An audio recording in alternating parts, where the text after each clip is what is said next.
Because I used to joke about it कि देखिए मेरे साथ जिस भी हीरो ने काम किया ना, देखिए कहाँ गए वो। आमिर खान, शाहरुख खान, प्रसेनजीत चैटर्जी, तालियां इनके लिए जरूर, मेरे लिए भी। কিছু বলার নেই বন্ধুরা, কিচ্ছু বলার নেই। তোমরা দেখলে লাইভ রিঅ্যাকশন করলাম আজকে, যে গতকাল একটি ইভেন্ট ছিল, তোমরা সবাই জানো, West Bengal Times business award 2025। সেই অনুষ্ঠানে 8 নম্বর, এটা ঠিক আছে 8 নম্বর এডিশন। সেখানে কিন্তু প্রসেনজিৎ চট্টোপাধ্যায়কে অ্যাওয়ার্ড হাতে তুলে দিলেন জুহি চাওলা। তোমরা প্রত্যেকে চেনো। এবং যেটা সবচেয়ে বড় কথা, জুহি চাওলা নিজে বুমরাকে অ্যাওয়ার্ড তুলে দিয়ে বললেন যে তিনি খুব লাকি, তিনি খুব গর্বিত। কেননা জুহি চাওলা যার যার সাথে সিনেমা করেছেন, স্ক্রিন শেয়ার করেছেন, নায়িকা হিসেবে যে যে নায়কদের সাথে কাজ করেছেন, তার পরবর্তীতে দেখা গেছে সেই সমস্ত নায়করা স্টারডামের শীর্ষে চলে গিয়েছেন। সেই সমস্ত নায়করা মেগাস্টারে পরিণত হয়েছে বর্তমান সময়ে। নাম্বার 1 শাহরুখ খান। জুহি চাওলার সাথে শাহরুখ খানের জুটি বহুত রয়েছে, অনেক রয়েছে, hit, superhit, blockbuster, all time blockbuster. Same Aamir খানের সাথে জুহি চাওলার জুটিও কিন্তু হিউজ সাকসেসফুল কিছু সিনেমা রয়েছে, ব্লকবাস্টার, সুপারহিট সিনেমা। এবং বাংলার প্রসেনজিৎ চ্যাটার্জির সাথে জুহি চাওলার যে সিনেমাগুলো রয়েছে ভাই, যেমন অমর প্রেম, দুর্দান্ত লেভেলের একটা কালেকশন করেছিল, আমরা সবাই জানি, সুপারহিট সিনেমা, একদম ব্লকবাস্টার। তার পরবর্তীতে আপন পর সিনেমাতেও প্রসেনজিৎ এবং জুহি চাওলাকে একসাথে দেখা গিয়েছিল। একটা খুব ভালো গান ছিল আপন পর ছবিতে, তোমরা সবাই মনে আছে নিশ্চয়ই, আমরা নতুন জুটি, এরকম একটা ভালো গান ছিল। এবং অমর প্রেমের কথা কি বলবো, বিদেশ থেকে ফিরলে দেশে কার না ভালো লাগে, এই একটা হিট গান ছিল। এবং জুহি চাওলার সাথে আমি যে শ্রীমান গোবর্ধন আড্ডি, এই একটা গান ছিল বুমরার সাথে জুহি চাওলা। এবং কি কেমিস্ট্রি ছিল ভাই, 90s কথা বলছি আমি। অমর প্রেম সিনেমাটা তো আমি জন্মানোর আগে হয়েছে রিলিজ, বাট বিশ্বাস করো এই সিনেমাটা যখন আমরা ক্যাসেটে কিংবা টেলিভিশনের পর্দায় দেখি, টিআরপি সেই লেভেলে ভাই, টিআরপি। এবং প্রত্যেকে সপরিবারে দেখার মতো একটা রোম্যান্টিক প্রেমের গল্প। এবং সেই টাইমে প্রসেনজিৎ চ্যাটার্জিকে কীরকম চকলেট বয়, হ্যান্ডসাম, পুরো সাহেবের মতো লাগতো, ঠিক আছে, ওরকম ফর্সা টুসটুসে আপেলের মতো বুমবাদাকে দেখতে লাগতো 90s, তোমরা নিশ্চয়ই জানো। এবং জুহি চাওলার সাথে সেই রকম একটা নতুন পেয়ার, নতুন জুটি, দুর্দান্ত লেগেছিল অমর প্রেম সিনেমাটা। তো জুহি চাওলার মুখে বুমবাদার প্রশংসা শুনে বেশ ভালোই লাগলো। তো নেক্সট যেটা নিয়ে কথা বলবো সেটা হচ্ছে যে কিছু বলার নেই, কালকে আগামীকাল ওয়ান অ্যান্ড অনলি বুমবাদ এবং ঋতুদির সিনেমা কালজয়ী cinema, all time blockbuster cinema শ্বশুরবাড়ি জিন্দাবাদ রিলিজ করছে। অর্থাৎ 25 বছর পরে দর্শকদের চাহিদার জন্য এসভিএফ এবং প্রসেনজিৎ চ্যাটার্জি তারা ডিসাইড করেছে যে নতুনভাবে রিলিজ করা হবে সেই 25 বছর আগের ব্লকবাস্টার ছবি শ্বশুরবাড়ি জিন্দাবাদ।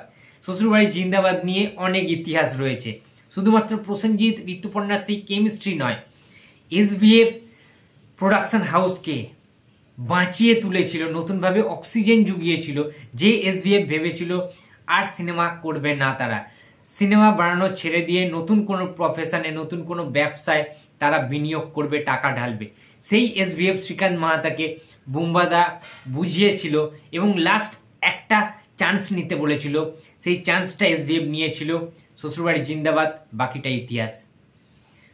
দুর্দান্ত লেভেলের একটা পারিবারিক সিনেমা, একটা রোম্যান্টিক সিনেমা, একটা প্রেমের সিনেমা, একটা বিবাহ জীবনের সিনেমা।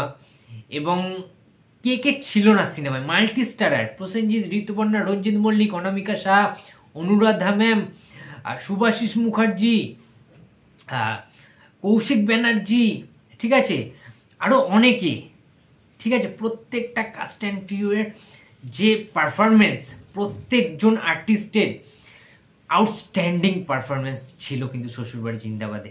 যেমন গান, বাবুল সুপ্রিয়র গান, ঠিক আছে, প্রবাবলি কুমার শানুরও গান ছিল শ্বশুরবাড়ি জিন্দাবাদ। তো প্রত্যেকটা গান সুপারহিট ছিল তখনকার দিনে। সেটা চোখ তুলে দেখো না কে এসেছে, নতুন করে আবার বিয়ের সানাই বেজেছে, তুলে নিয়ে যাব যখন ভালোবেসেছি, সাত পাকে বেঁধে নিয়ে যেতে এসেছি। এই গানটা তো দুর্দান্ত হিট।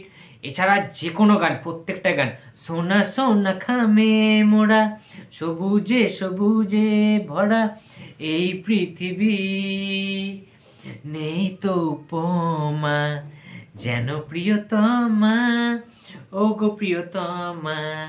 এই গানটাও দুর্দান্ত লেভেলে সুপারহিট করেছিল। প্রত্যেকটা গান, প্রায় 7টা গান ছিল শ্বশুরবাড়ি জিন্দাবাদ সিনেমায়। এবং কমেডির রোলেও কিন্তু শুভাশিস মুখার্জি এবং আরেকজন ছিলেন অঞ্জনা বসুর যে ক্যারেক্টারটার নাম হয়েছিল খেন্তি, ঠিক আছে, ক্ষান্তমণি। তো তারও কিন্তু কমেডির সেন্স দারুণ ছিল। এবং সেই বুম্বাদা যখন মুরগি একজনের পেটে ঘুষি মেরে মুরগি বার করবে একজনের মুখ থেকে, মানে ওটা ওই সিনটা, বিমল রয় ছিল বড় বড় চুলওয়ালা একটা ভিলেন।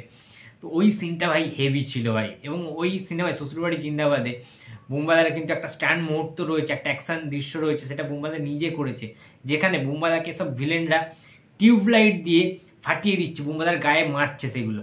ওইটা কিন্তু পুরো অরিজিনাল শ্যুট করা হয়েছিল, ঠিক আছে। তো এই সিনেমাটা একটা দারুণ সিনেমা। টোটা রায়চৌধুরী ছিল এই সিনেমাটার মধ্যে। তো শ্বশুরবাড়ি জিন্দাবাদ কাল্ট ছবি, কাল্ট সিনেমা আবার রিলিজ করছে আগামীকাল। আমি তো অবশ্যই কলকাতার একটা সিনেমা হলে যাচ্ছি, পাবলিক রিয়াকশান অবশ্যই করব। কালকে ধামাকাদার কিছু ভিডিও আসবে কাল অথবা পরশু দিনকে। কালকে 7:30 শো আছে আমার শ্বশুরবাড়ি জিন্দাবাদ। তো সেটা দেখে হয়তো ফিরতে রাত হয়ে যাবে, এডিটিংয়ের ব্যাপার আছে, অনেক কিছুর ব্যাপার আছে। তো সমস্ত কিছু দৃশ্য, ক্রাউড আমি শেয়ার করব, সমস্ত ভিডিও রিয়াকশান করব, রিভিউ করব, সমস্ত কিছু চ্যানেলে আসতে থাকবে। তো তোমরা যারা যাচ্ছ কতটা এক্সাইটেড রয়েছে অবশ্যই জানিও। শ্বশুরবাড়ি জিন্দাবাদ আরও একবার দেখার সুযোগ, আমি তো ছোটোবেলায় হলে দেখার সুযোগ পাইনি ভাই, ঠিক আছে, বাট আগামীকাল অবশ্যই হলে দেখার সুযোগটা পাচ্ছি। এই সুযোগটা হাতছাড়া করা যাবে না।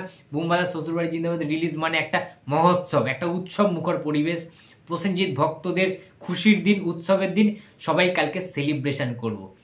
তো বন্ধুরা, এই ছিল আজকে আমার ভিডিও। তো ভিডিওটি যদি ভালো লাগে তো প্লিজ লাইক করো, কমেন্ট করো, শেয়ার করতে ভুলো না। যদি চ্যানেলে নতুন হয়ে থাকো তো প্লিজ সাবস্ক্রাইব মাই চ্যানেল। দেখা হচ্ছে পরের কোনো ভিডিওতে।